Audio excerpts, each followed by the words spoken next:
We're live on Facebook as well now. Let me just check that we're live there, just to make sure that people can see us there. Because that's always a thing. Never know if it really works, but it should work. Mm-hmm. Always have to check. Because we do want to make sure that everyone can see us there as well.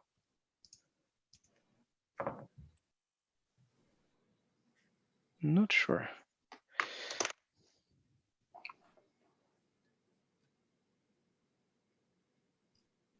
I think we are live. Yes, we are. Yeah, Yes, great. Okay, fantastic. All right, there we go. So, welcome Amal, welcome Fatma. It's a pleasure to have you. Really happy to have you here on our only third Phoenix Talks, where we have a conversation about migration and issues concerning migration. You are both entrepreneurs. You're both migrants, perhaps. But I would really like to focus the conversation tonight on what it means to be an entrepreneur for you. Why did you come to that point, and how did you get there? And I just have to switch off the waiting room, otherwise people can't join. There we go. So first of all, I would be great if you could just introduce yourself a little bit.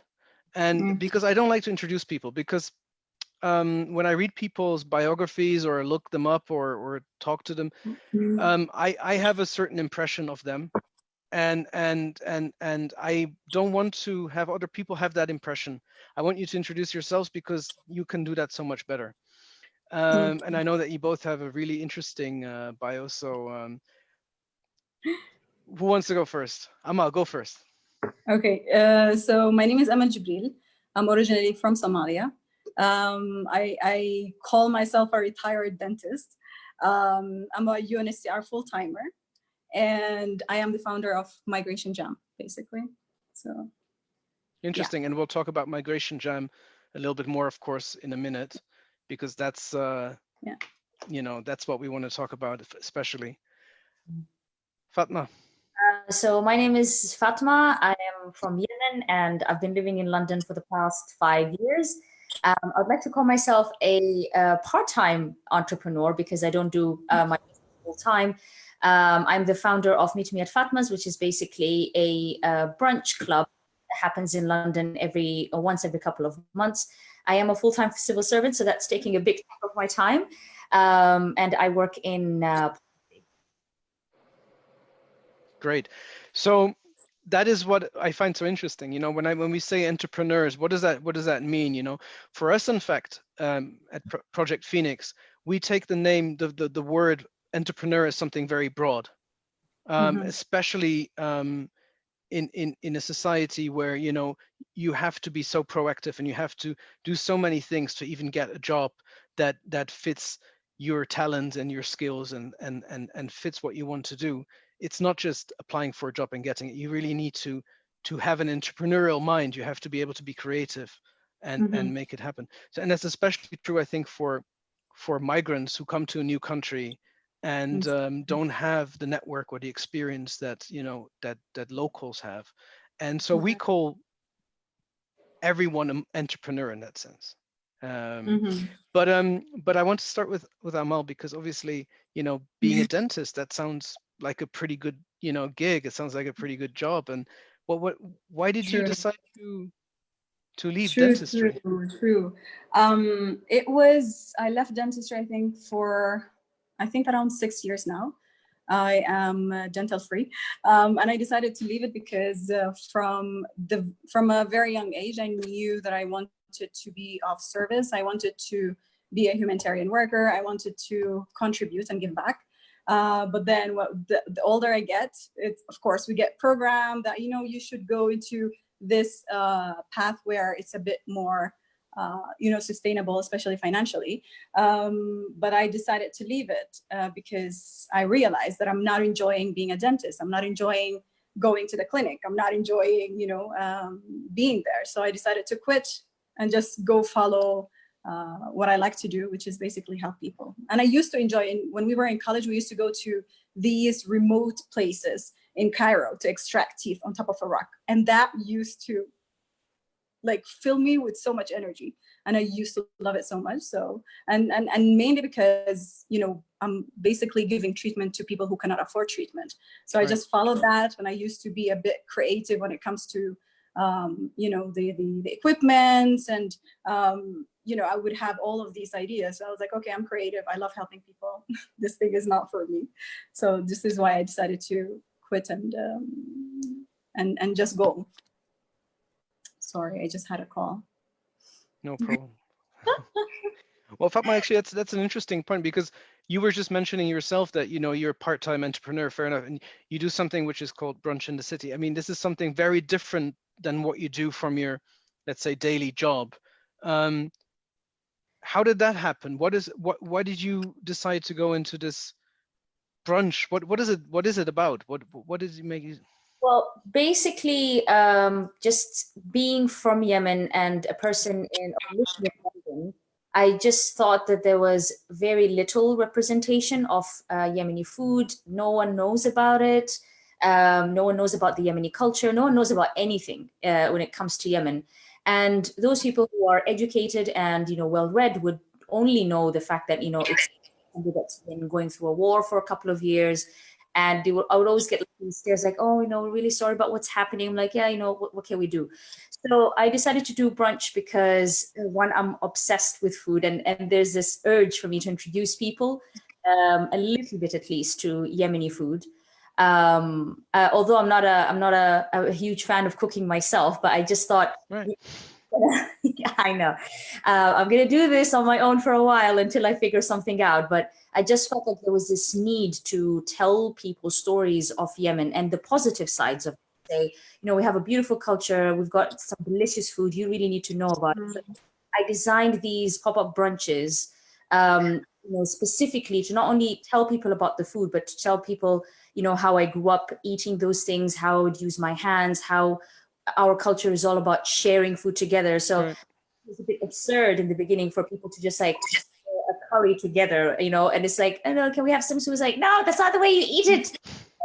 So I did get a little bit of resistance in the beginning, but in the end, I think people just got used to the idea. And yeah, so it became a huge success right from the first pop-up. And that's something that I'm grateful for. And now I'm just thinking, to continue doing it, because I do have a full-time job, so it becomes a little bit tiring, especially that I don't have a team. And that's right.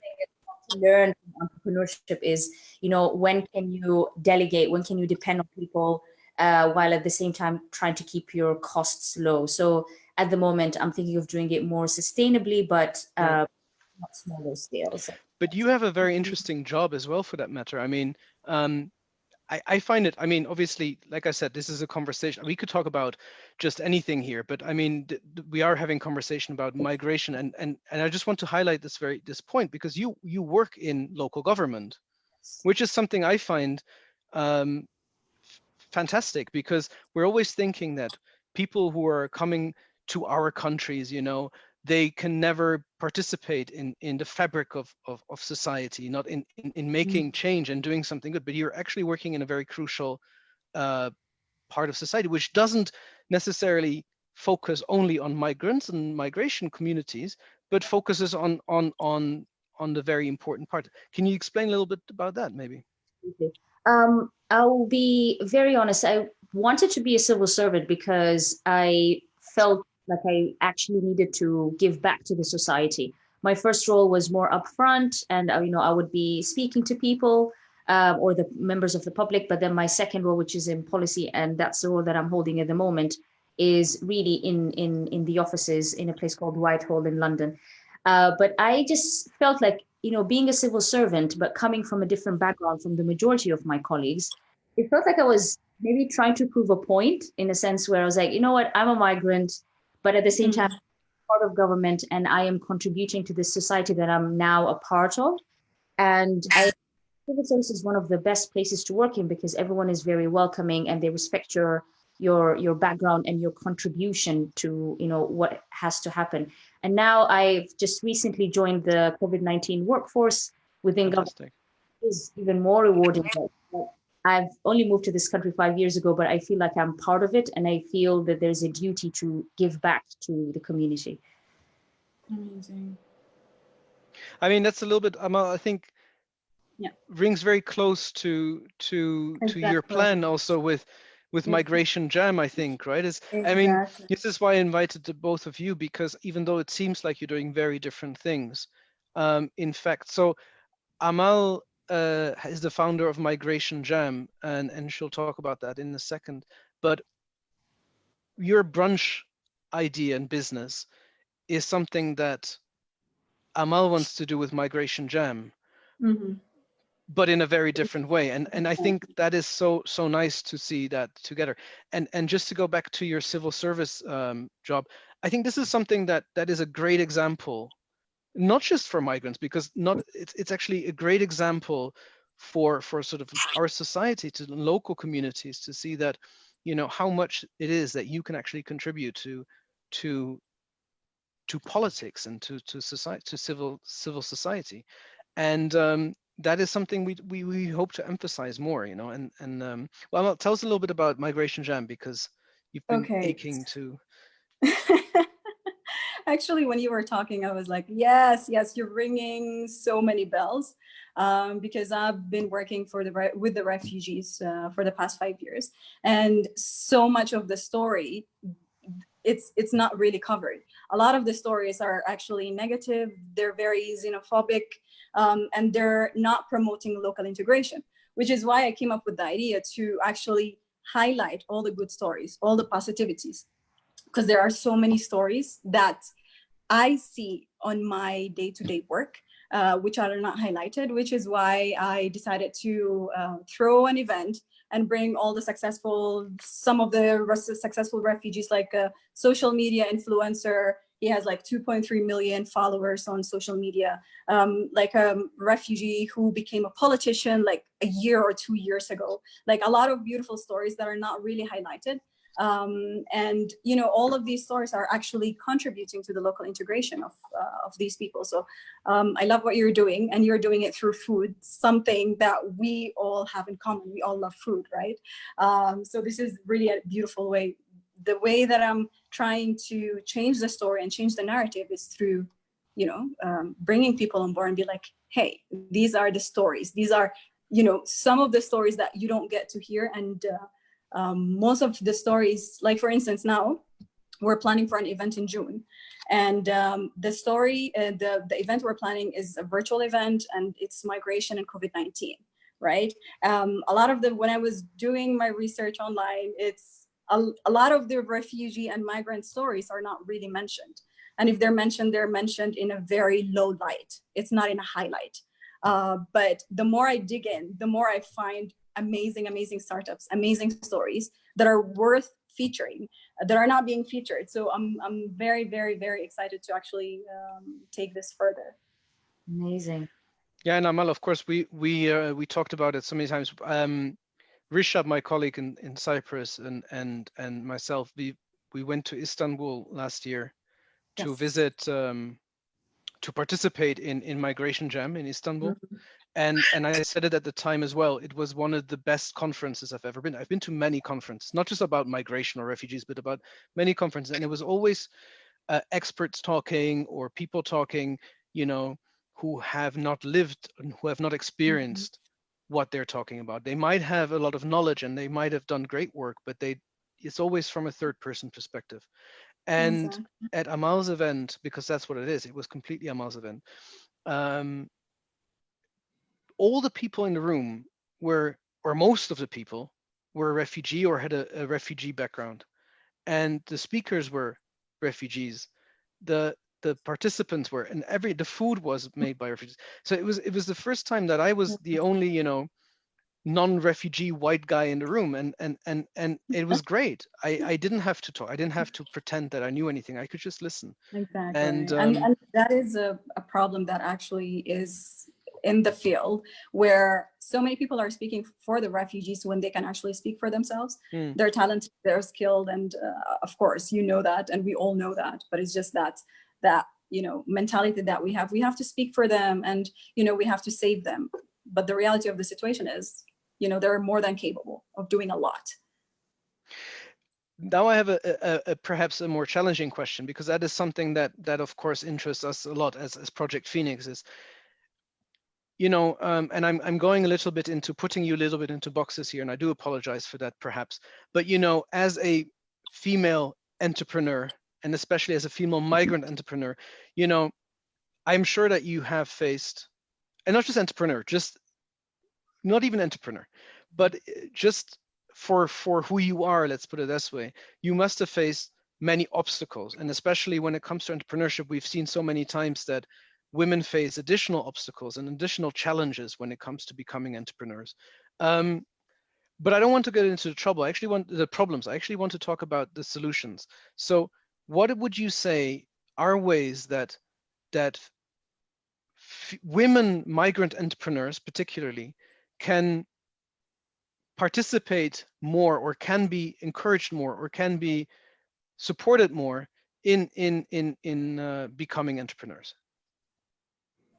Very difficult question, I think. It is. It is, because honestly, in my experience, I did not face a challenge because of my gender. Okay. Like I felt like I was facing the challenges that everyone else is facing. So it was not gender related at all. But Fatma's experience might be a bit different. So Actually would agree with you. I think basically there's a need in the market to see successful female entrepreneurs, because I think there's like unconscious thought or doubt that, you know, they would be as successful as their fellow male entrepreneurs, for example. So I feel like maybe it's just because the people that I'm surrounded with really believe in entrepreneurship despite the gender. You know, if you have a just, you know, go with it, try it, even if it fails, it's fine. It's not you're a woman or you're a man. There's also a lot of acceptance that, you know, female entrepreneurs also have similar responsibilities.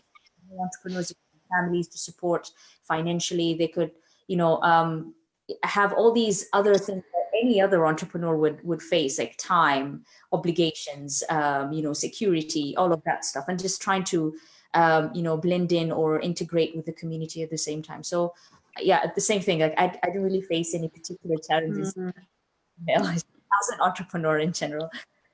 Well, I'm glad to hear that. Of course, it's just something that is always brought up at these conversations. And I mean, tomorrow you'll participate in an interesting conference, which I'm very looking forward to see. I mean, I'm talking to Fatma about female migrant entrepreneurship.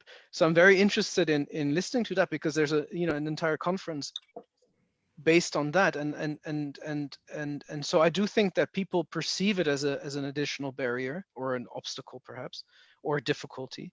So I'll be very interesting to hearing what you say tomorrow. So we'll post it on our Facebook as well, the conference tomorrow taking place about female migrant entrepreneurship. So which is not, we're not organizing that. That's our partners and network that are organizing that. So Amal, I wanted to ask you a little bit more about Migration Jam, because you were talking about the storytelling element of the importance of storytelling. And I really like this approach. And like I said, I really enjoyed listening to people and telling their stories. But what is the follow-up for that? So people, you highlight people, they talk about what they do, and it's received very well. How can we further promote those stories, and how can we further encourage people to continue? Okay, the whole aim, like I mentioned before, is to change the narrative at a local level and from the refugees themselves, right? Because the stories that we hear externally actually affect us as humans, right? If the narrative is negative, if they're telling us that, no, we cannot do this, that we need help, we internalize all of these stories. And, you know, it's reflected on our performance, on everything that we're doing. So, and from that perspective, I was like, no, we need to show the people that there are success stories, because all they see on media is negativity. And, you know, answering to your second question, what is the follow-up to that? We're starting with storytelling, and this is as far as, you know, Migration Jam is for the time being. We're focusing on events, hosting events, working on campaigns, different campaigns. Like, of course, you're aware that most of the campaigns are also negative, and they're generating a lot of sympathy, which hasn't been working, and it's not working. So I'm trying to bring this new approach of, like, let's focus on the positivity, because the more we focus on that, the more we reap the fruits of that. So for now, it's storytelling. And maybe in the future we will go into games, more campaigns, and things like that, creative ways to you know, tell stories. Well, what I'm just a follow-up question on that, because I understand what Migration Jam is attempting to do, and that's focusing on storytelling. I'm just wondering, you're trying to change the narrative, you know, which is obviously very difficult to do, because the narrative exists as a sort of stereotype almost, you know, it's something very hard to present. And when you're organizing an event like that, of course, you are at risk, we all are, of preaching to the choir, you know, of telling the people who are already on our side, you know, the right stories, and people appreciate that. And something that we struggle with all the time. I mean, even this talk like this, a conversation like this, will mostly reach people who are already interested in the topic, who already know something about it, who are our friends. I think Migration Jam, from what I've seen, has a very strong potential to reach beyond that. But I'm wondering, do you have, and you don't have to say, yes, I know all about it. You know, what do you think can we do? And this is also not just for Amal a question, also for Fatma. How can we bring more people to your brunches? How can we bring more people to Migration Jam who would not normally participate? Okay, so this is an idea that I had actually 2 days ago. And it could be a bit, you know, a bit ahead of time, and it could take like 2 to 3 years. But these events can actually reach the refugee camps themselves through partnering up with bigger organizations like the UNHCR, governments. So they can definitely, we're not going to be limited to conferences and small events. We're going to expand, but it's just that I think it will take a bit of time, and it will need a lot of resources and you know, connections. So definitely it is in the plan, but it's a bit too soon. Sure, not just for you, but in general Yeah. more. Yeah. What do you think, Fatma? Well, I'm just going to base it on my particular example. The way that I try to sell it to someone who's never heard of it is to try to tap on the things that they might be familiar with. So the way that I sell Yemeni food is, oh, do you like Turkish food? Do you like Indian food? Do you like Ethiopian? Or do you like all of them? Well, guess what? Yemeni food is a combination of all these, because through migration and trade, Yemen has become this place where all these different people from different cultures have come together, and then the Yemenis just made a twist on, or based on that thing. Or you know what, you know, it's just, that's the way that I sell it, because when someone hears Yemeni food, they're like, I don't know what that is. I don't think I'm gonna try it. So yes, I could directly go to the niche and say, oh, I'm only gonna target the people who know everything about Yemeni food and just miss it. Or I could try to expand and see the people that are familiar with other cuisines and then invite them in to say, hey, can you try this? What do you think? So for me, that's very important, because I really do believe in the power of food to get people talking. And that's something that I pride myself for within my brunches, because I'm always about different people from different cultures coming on one table. I'm a bit of a control freak, I have to say. So when I get the names of all these people who book the tickets, I make sure that they don't sit with people that they might know, or just by judging by the name and thinking, oh, I think this person has an Asian background, I'm going to pair them up with people who are from maybe Hong Kong or China. So it's just these. And then a lot of people have come back to me to say, oh my God, I met this really incredible group of people, and now we're in touch, you know, and stuff. So for me, that's even more important than the food. It's, you know, we've gone beyond that. We've become a part of a community where we understand migration, we understand food, we understand being together and networking and being part of this bigger community. So right. I think that's my aim, to try to change the narrative. Yeah, I agree.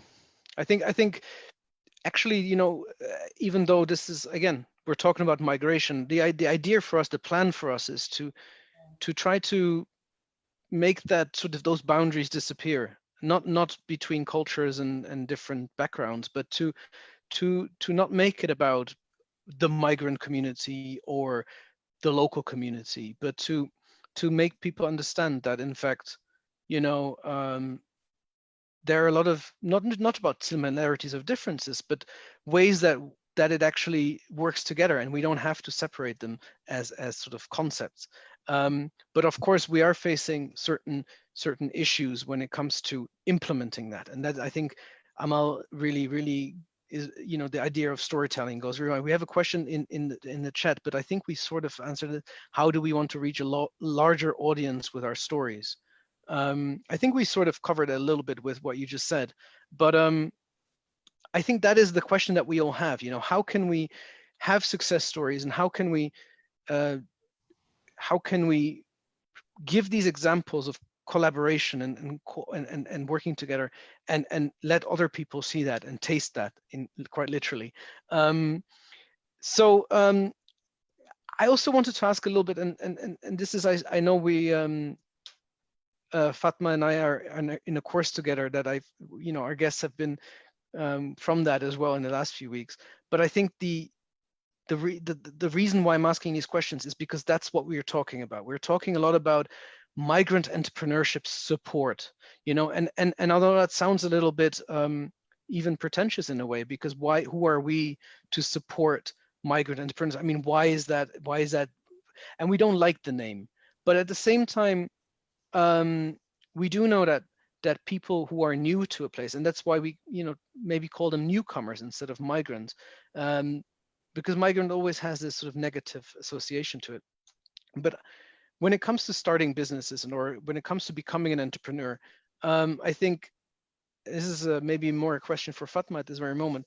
You know, what do you think are the first steps that the advice that you would give to people if they maybe don't have an entrepreneurial background from where they came from, but feel that they're, you know, their way to find themselves in their new home country? What would be an advice that you would give them? How to start? What is the best way to approach the matter? You know, is it about planning and testing? Is it about, you know, doing market research? What are the first steps that you would take? I would say once you have the idea, definitely plan and test. And also I think the most fundamental aspect of it is not being afraid to fail. Just say to yourself, you know what, I'm going to give it a shot. If I like this, great. If I don't, then you know, no wrong is going to happen here. You know, I would have come out of this experience learning something. So I think a lot of the times we are just held back because we're so afraid of failing. And being afraid of failing in a foreign country is harder because you're not familiar with the rules. You're not familiar with the laws. You're afraid of like getting in trouble. So at the end of the day, you're like, no, I'm just gonna, you know, do my regular 9 to 5 without having to try because I'm worried that, you know, I have no idea how to do my taxes or how much is this going to cost me. But once you familiarize yourself with those fundamentals, then you become comfortable and say, you know, law is for me, it's not against me. So I think that would be my advice. Just go for it. Don't be afraid to fail. Sounds like good advice. I mean, it's obviously easier said than done in many cases. Yeah, especially when I know, yeah, I'm sure. Amal, what about you? Because I remember, you know, I think it's another good example. You know, you are a good example of that as well, because, you know, I remember we started when we met first time. You were on working on a project that didn't quite work out the way you wanted it, and then you reshaped it and made it into something that's really you. And I think one thing that I remember you saying is that you had a partner, you were doing it with someone else, and because of that, it didn't quite work. But when you started focusing on yourself, you did what you wanted to do. It became something much more tangible and much more realistic. Am I right with that? With that feeling? Actually, from the first project, something that I learned is be very selective of who you go into partnership with, who you co-create with, right? Because that is very tricky. You could have you know, completely different visions for the project that you're working on. You know, since after I left that project and I moved to Migration Jam, the vision is clear for me, right? Because I am the one who's curating the whole idea and creating the events and having plans, right, in my head. Of course, I will have partners like to come on board, but the creative direction, it's really important to be in one person's hand per se. Of course, advices will be taken, but then at the same time, the person who brought the idea should have, you know, should curate the, you know, the creative, you know, the creative direction of it. So yeah, I hope I answered your question. No, you did. I think those are several valuable points, very valuable points. You know, it's like, do what you want to do, try it, test it, but also make sure that you find the right people to do it with, and find a team. Find not just necessarily a partner in the sense that who starts it up with you, but find people around you. Find a network, build a network of people who can support you, not just who cheer you on. That's good, right, too, but people who open doors for you. You know, and I think actually that is kind of the key thing that we should be talking about in the course that we're doing a little bit more, is about opening doors. And that's something we try to do with Project Phoenix. We try to open our network, you know, to other people, and even if it's our personal network. And I think by doing that, just by saying, hey, you know, talk to this person, or we'll talk to the other person and say, hey, you know, talk to Amal, talk to Fatma, talk to John, whatever, you know, and have that conversation, start talking.